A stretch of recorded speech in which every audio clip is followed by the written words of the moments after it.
Maseret Eruvin, résumé du Daf Kuf Aleph. La Mishnah dit une porte qui n'est pas une vraie porte. Simplement, dans un endroit qui n'est pas vraiment habité, on met là-bas, on bloque là-bas des planches ou quelque chose comme ça, ou des épines pour fermer l'endroit. Et donc finalement, ce sont des portes qui sont pas vraiment bien attachées ou pas avec des gonds ou pas correctes, et que de fermer cette porte-là, ça ressemble à une construction. On dirait qu'il est en train de fermer vraiment un mur ici, parce que ça ne ressemble pas à une porte qui s'ouvre et qui se ferme toujours. Donc on ne peut l'ouvrir et la fermer à quelle condition, dit la Mishnah, que ce soit surélevé du sol. Dans ce cas-là, il est clair que ça ne fait pas partie du mur et qu'au contraire, c'est là pour être ouvert et fermé. La Gemara amène à notre Mishnah une contradiction, et donc la Gemara, pour résoudre le problème, en réalité, elle trouve une nouvelle solution, c'est de dire qu'on pourrait aussi, même si c'est pas surélevé du sol, on pourrait quand même utiliser cette porte-là s'il y a un gond à la porte, ou bien qu'on voit qu'il y avait un gond à la porte à l'époque, et qu'auparavant, et que ça en fait une porte, ça fait qu'on la reconnaît comme une porte, et donc de l'ouvrir et la fermer, ça ne ressemble pas à une construction, ça ressemble plutôt à une porte qui s'ouvre et qui se ferme régulièrement. La Gemara ensuite dit une porte, la Gemara appelle ça une porte veuve, une porte qui n'est pas fabriquée correctement.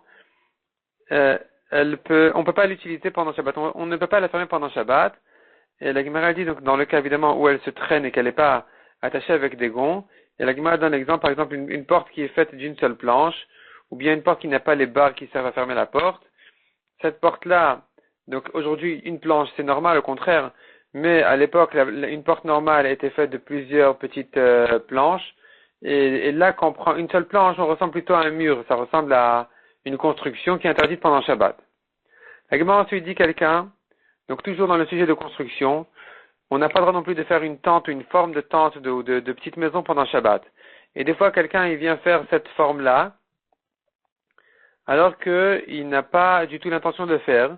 Comme par exemple, il veut faire un grand feu, alors il met des bois, les uns sur les autres, jusqu'à ce que ça forme un genre de tente. Ici, dit la Gemara, il faut le commencer de haut en bas. Il faut tenir les bois d'en haut en l'air, pendant Yom Tov évidemment, s'il veut faire ce feu, et il rentre en dessous les bois qui le soutiennent, de manière à ne pas faire une forme de construction. Et la Gemara donne encore beaucoup d'autres exemples, où quelqu'un il veut faire cette forme-là et qui doit toujours commencer du haut vers le bas. La Gemara ensuite dit, la Gemara qui a parlé donc une porte faite des épines, la Gemara on arrive de là à un pasouk qui emploie plus ou moins le même terme que la Mishnah, et qui veut dire qu'on a l'impression qu'il vient comparer les Juifs à des épines. Donc la Gemara raconte qu'il y a un tzduki qui ne croit pas aux Chachamim, qui est toujours embêté les Chachamim. Il est venu embêter Rabbi Yoshua ben Hanania en lui disant, ouais, vous êtes comme des épines, comme on voit dans le pasouk. Il lui a dit non, pas du tout, le pasouk il veut dire autre chose. Il veut dire de même que les épines, on s'en sert pour fermer les barrières là où ça s'est cassé. De la même manière, pour donc protéger en fait le terrain, de la même manière, les tzadikim, ils protègent le peuple juif. Deuxièmement, il lui dit, ce pasuk-là pourrait être lu d'une autre manière aussi, qui viendrait dire que les chachamim, les tzadikim, ils vont piétiner et battre dans le Gehinom les Rechaim au temps futur. Mishnah suivante, un homme n'a pas le droit de se tenir au Reshut Yachid et de sortir sa main au Reshut Arabim quand la clé est à l'extérieur au Reshut Arabim, et il ouvre ou il ferme la porte de l'extérieur en sortant sa main là-bas, même sans faire passer la clé de l'intérieur à l'extérieur. De même, dans l'autre sens, il est dans le Reshut Arabim, la clé est dans le Reshut Yachid et il veut ouvrir la serrure de l'intérieur, ceci interdit. Sauf si vraiment, il fait, donc si disons, il rentre sa main dans le Reshut Yachid, ici il s'agit par exemple d'un cas où la serrure est dans un domaine en soi qui fait 4 sur 4 fachim, et haut de 10, et lui il est dans le Reshut Arabim, on a dit que c'est interdit de rentrer sa main là-bas à l'intérieur, il faudrait qu'il fasse des mechitzot tout autour de lui, de manière à ce que lui-même soit aussi dans le même Reshut Yachid, et avec ça il pourra rentrer sa main dans la serrure pour ouvrir et fermer. Les Chachamim disent non, il n'y a pas de problème. Ils ramènent la preuve d'une histoire. On voyait que les Chachamim avaient permis d'ouvrir et de fermer alors qu'il se tient à l'extérieur et qu'il rentre sa main dans la serrure qui est un Reshut Yachid. La Gemara dit, cette histoire-là a eu lieu selon une explication dans un Reshut Arabim, Et malgré tout, on a vu qu'on a permis. Selon une autre explication, l'histoire a eu lieu dans un carmélite. Et il faudrait ajouter dans la Mishnah que Rabbi Meir interdit même dans un carmélite de se tenir dans un carmélite et de rentrer sa main dans la boîte, disons, de la serrure, qui a des dimensions de Reshut et Achid. Et là-dessus, les Chachamim ont dit non, c'est pas vrai. On voit bien dans cette histoire que les Chachamim ont permis de se tenir dans un carmélite et de rentrer sa main dans le Reshut et Achid pour ouvrir ou fermer. La Gemara ensuite ramène une braïta qui dit les portails de jardin, s'ils ont un bet sha'ar c'est une pièce qu'il faut traverser pour arriver au portail, qui sert souvent aux gardiens.